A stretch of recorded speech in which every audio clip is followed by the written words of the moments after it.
Hello everyone, it is princess_mini4 and welcome back to my channel. So today is Vlogmas day 23 and I'm going to be filming pretty much a story time, just explaining my experience living on campus. Y'all know me, I wrote it down, and believe it or not, it is 5 pages, but I was there for 4 months. I moved there September 4th, and since I got COVID, my last day was December 1st until I went and moved out. So yeah, I'm filming this in my car just because I had to start my car anyway, so I said why not knock out 2 birds with 1 stone. So yeah. All right, when I was around 13 to 14 years old, I played The Sims 3 a lot. There was a university pack for that game, and you got to go with your sim to college and experience the college life. From that standpoint, living on campus seemed so fun and exciting that I couldn't wait to go to college one day. Hold on, let me see if their heat's on or something. It's cold, y'all. It seemed fun to be totally independent, living on your own, and being able to make your own choices in life. In the game, you got to choose your roommates, what classes to take, what you would eat, etc. As a young teenager, this all seemed so exciting. As I grew older, I would go back and forth on the idea of moving away from my little family, which at the time it was my dad, my dog who I lived with, and then my grandma and my uncle who I would see pretty often, to go live with strangers for 4 years. Sometimes I wanted time to go faster so I could become a university student and live on campus. Then other times I could care less about even going to college in general. So, as you know, I lost my dad from cancer in 2019. I was a senior in high school. Not too long after he passed, it was time to start viewing colleges/universities. Oh, FedEx. I love her. Hold on. Since I graduated in the following June. I graduated June of 2020. Imagine having to bury your dad, then the next month having to figure out what college you wanted to apply to. Yeah, I didn't know either. But once someone dies, believe it or not, life still moves on, even when you're grieving. Now, my uncle was very big on trying to get me to university and live on campus, but understandably, after watching my dad suffer from cancer, then pass away, I was not ready to drop everything and leave. So I made the decision to go to a community college. For one, it's definitely cheaper, and they are usually in closer proximity to your house. Once COVID died down a little, I had my first in-person class after being a college student for a year. I started college at a community college in August of 2020, and I didn't have my first in-person class till August of 2021. I loved getting up 4 days a week and driving to class, getting my daily coffee drink, getting gas, and going to the car wash. Simple things, look, it's 2 pages, yet, well, 2-sided. Simple things yet you can't do until you're a little independent. I totally love my independence. I loved my community college experience and would do it again if I could. Then came time to transfer to a university or a 4-year college in order to get my bachelor's degree. I still don't know what I want to do in my life career-wise, but I knew/know I at least wanted to get a bachelor's degree. Do I got a package? I do? Anyway. So in order to get that, I had to transfer. I could have transferred without getting 60 credits in my associate's degree, but I decided I would go ahead and get my first college degree, and I even got to walk across the stage and graduate. I was told by a few people like, oh, you don't have to get 60 credits. You don't actually have to get an associate's degree before you transfer over to a 4-year university. And I'm like, okay, but my thing is sometimes you just want to do what you want to do. You know what I'm saying? You live your entire life, people telling you what to do, what you should do, what you shouldn't do. When it gets to the point where I can make my own decisions, I try to make my own decisions. So I was like, you know what? I'm going to get my associate's degree. Because it's like, at least I have 1 degree in my hand. I have my associate's degree sitting on my dresser. I got to walk across the stage and graduate. I'm proud of myself for doing that because I listened to myself. So I toured 1 university and applied to 4 in total. And I was accepted to all 4 colleges I applied to. At this point, I was excited to go live on campus and spend 4 semesters in total there to achieve my bachelor's degree in May of 2024. Ironically, I toured this college, the university that I went to, in December of 2019, and then I ended up going to that college in 2022, which I thought was so funny, but yeah. Once the summer started, I started preparing for the Praxis core test I had to take to be able to start working on becoming a teacher. Yeah, I passed one and I failed the other two, so I became discouraged and it ruined my happiness of going away to college. I had all my classes picked out. I had a Monday, Wednesday, Friday class and a few Tuesdays and Thursday classes. I was going to be so productive and get a lot done and go home every other weekend and be so independent and adult-like. It sounded so busy yet ideal for me, and I was happy. I love being busy. Like, I know it probably sounds crazy, but it's like when I'm home for like semesters when I'm taking online classes, I have more time to be like depressed. I feel like when you're just home stuck in the same place, like that's when my depression gets really bad. Cause like all you have time to do is just think and think and think. And it's like you look at stuff, it's like, man, I wish I had this, man, I wish I had that.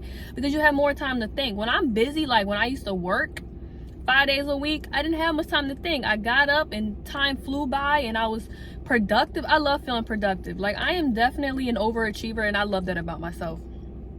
But yeah, so let's redo this. It says, it sounded so busy yet ideal for me and I was happy until I wasn't. Maybe it was those failed tests and wasted time studying for them that made me not happy, or maybe it was my anxiety, or maybe I just didn't want to move into an apartment with 3 random strangers that don't go through background checks. The only reason you get a background check if you're going to college is if certain professions, like I wanted to be a teacher, so I had to get a background check. Nobody else has to get a background check. They could be serial killers. You know what I'm saying? They could be wanted felons, you know? So I was not real happy about that. But that's what America does.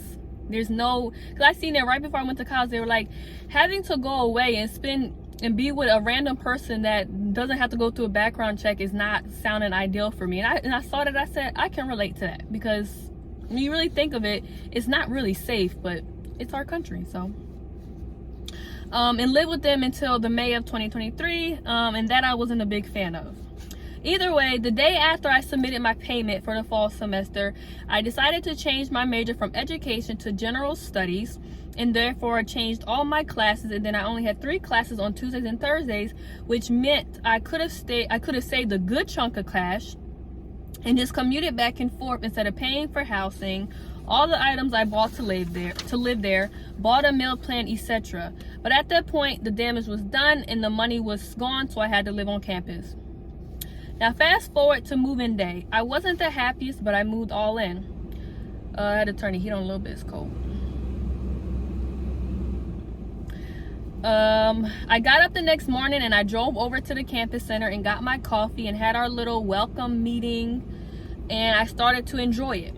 Then boom, the issue with my roommate and her medical condition, which meant I had to sit up in my own apartment that I spent money for and freeze to death because she constantly wanted the air to be on.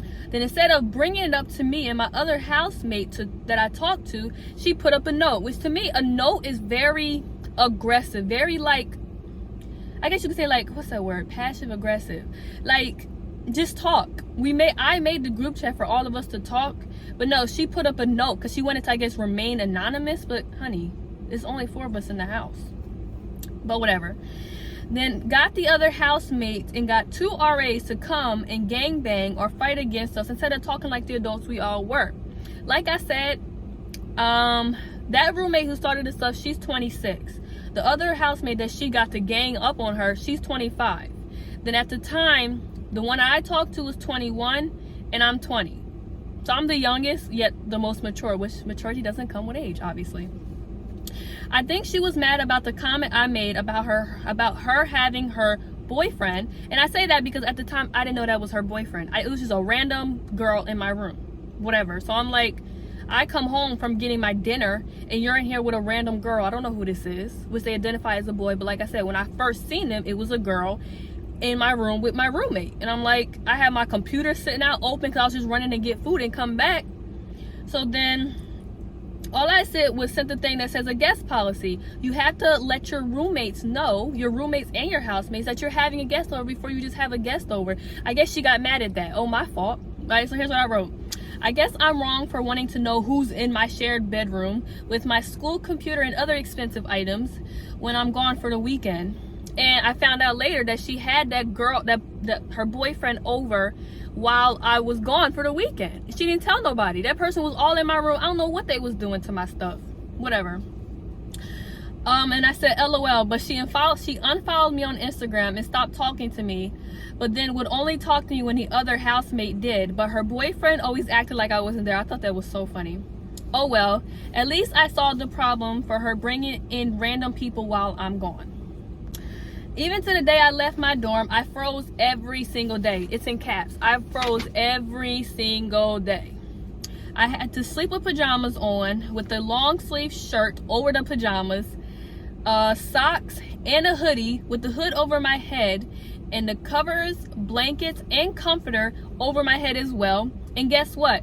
I still was freezing. Yes, I wish I was exaggerating to you guys. I really wasn't. But hey, that's what entitlement is, LOL. And also, the college controlled the thermostat, so when it was over 65 degrees out, they turned on the air. Well, 65 degrees is not hot. Then the heat only went up to 74 degrees and stayed on for 10 minutes at a time and barely turned on by itself. So when it was 25 degrees out that week, it was freezing there. And another thing I want to say is that the day I was moving out with my uncle and my grandma, that heat was coming on consecutively. I'm like, of course it is, because I'm not here no more. But also the door was open. But yeah, the heat barely came on by itself. Another thing was the spider issue. Our dorms, which is like the transfer students, we had the oldest dorms. These were like the very first dorms that were made, like 19 something, like about 30, 45, 50, 60, 70 years ago. We had the very first dorms from the college. I was transferred in and I wasn't committed since day one. We got to crappy apartments. The transfer students, we ain't even gonna talk about that now. It's almost like if you weren't committed since day one, since you first went to college, you get all the low life stuff. It's like my fault for trying to save money. Anyway, and we were located in the woods, so we had a spider problem. We had wolf spiders and ground spider infestation. They are very huge spiders. When I tell you one of them spiders in there that I killed could have paid rent, it was big enough to pay rent. I brought my home defense with me, and I had to spray the dorm twice a week, and we went through four regular cans of bug spray. We went through 4 of these in 4 months. That's not normal.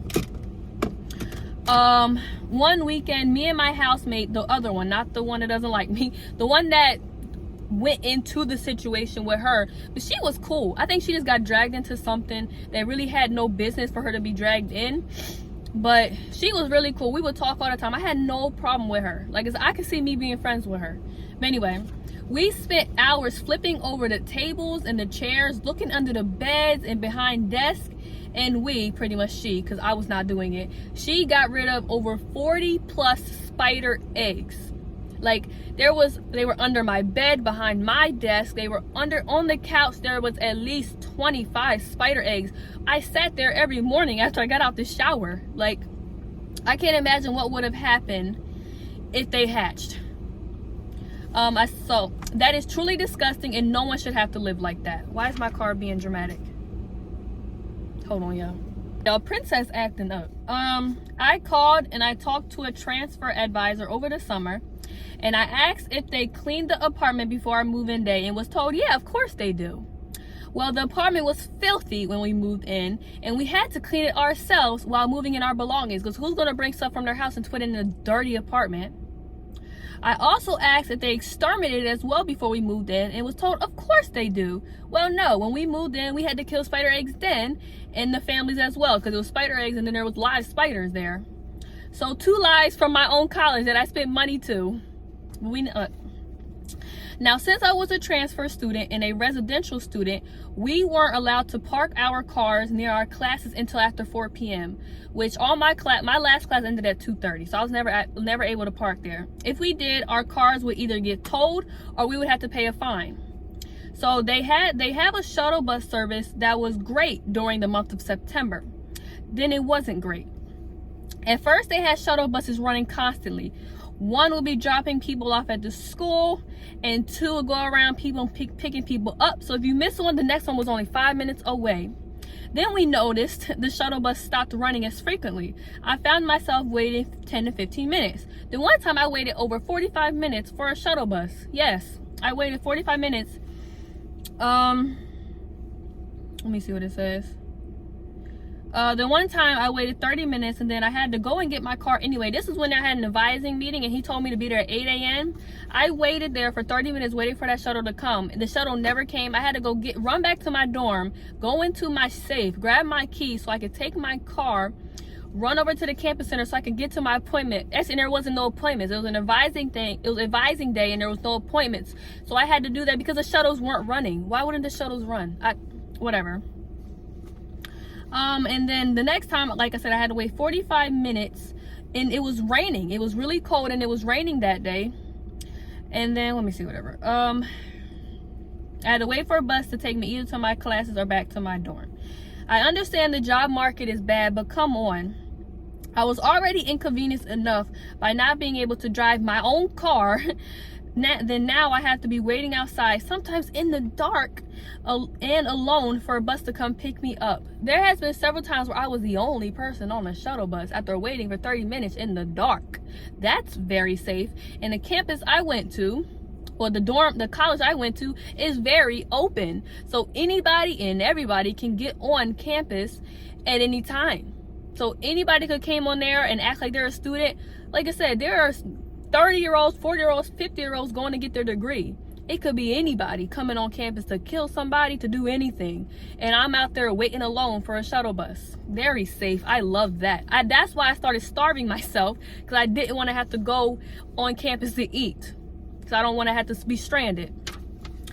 Yeah, I loved my independence and being able to come and go as I please, but everything else sucked. Now the food, it was basic cafeteria food. It was mediocre. I wish they had more options for people who chose not to eat beef or pork, but that was the least of my worries. I starved myself a few times, sometimes out of laziness, sometimes out of not wanting anything, but mostly because I'm not wanting to be stranded a mile from my dorm. Hold on. Yo, my car is tripping. All right, I turned the heat off. All in all, I would rate my experience as a university student a whopping 3 out of 10 and would not recommend it. Believe it or not, the issue with my roommate wasn't as bad as I thought it was going to be. We were able to come to a little agreement about things and were able to work out any problems with the cleaning schedule or the refrigerator, so that's that. Even though I was told college was a time to make lifelong friends and get out and be social, yet I spent majority of my time being in my dorm room with the door shut to avoid having to talk with anyone. It would only leave my room to go eat, wash dishes, or use the bathroom. But hey, that's who I am, and I knew that. I'm an introvert and I'm antisocial, and I love it that way. If I could have been in an apartment with 4 bedrooms and everyone had their own rooms, I could deal with that. Maybe if we had our own control over our own thermostat, I could deal with that as well. If we didn't have a spider infestation, I could deal with that. And if we had a more reliable shuttle bus service or the ability to drive our own cars and park where our classes are, I'd be able to deal with that too. That would bring the rating up from a 3 to an 8. Not a 10, because there will always be issues with people and then issues with food, me not liking it or not having anything to eat. I am a very picky eater, and a lot of it is because of my weight loss surgery. Like, I try to stay away from fried food, rice, pasta, and a lot of times that's what they had. They had pasta, rice, fried chicken, blah, blah, blah. So that's just on me. So that's why it's going to be an 8 out of 10. Now that I'm home, I can finally say I'm glad I got to experience the university life and got a little insight on how it is to be an adult living on my own and making sure I'm fed, making sure I did all my work, making sure I cleaned up after myself, and making sure I socialized when needed, and I was able to solve any problems that I ran into. So it wasn't all a waste. I will miss being able to get up and go and come as I please, but it'll happen again when the time is right. And at least this time, I'm prepared for it. So yeah, thank you guys so much for watching this video. Please make sure you like, comment, and subscribe to a notification bell to know when I post, and share this video with your friends. And please make sure you watch all my videos on my Vlogmas 2022 playlist. I will see you guys tomorrow for Vlogmas Day 24, which is Christmas Eve, y'all. We're almost done with Vlogmas. Bye, guys. Love you.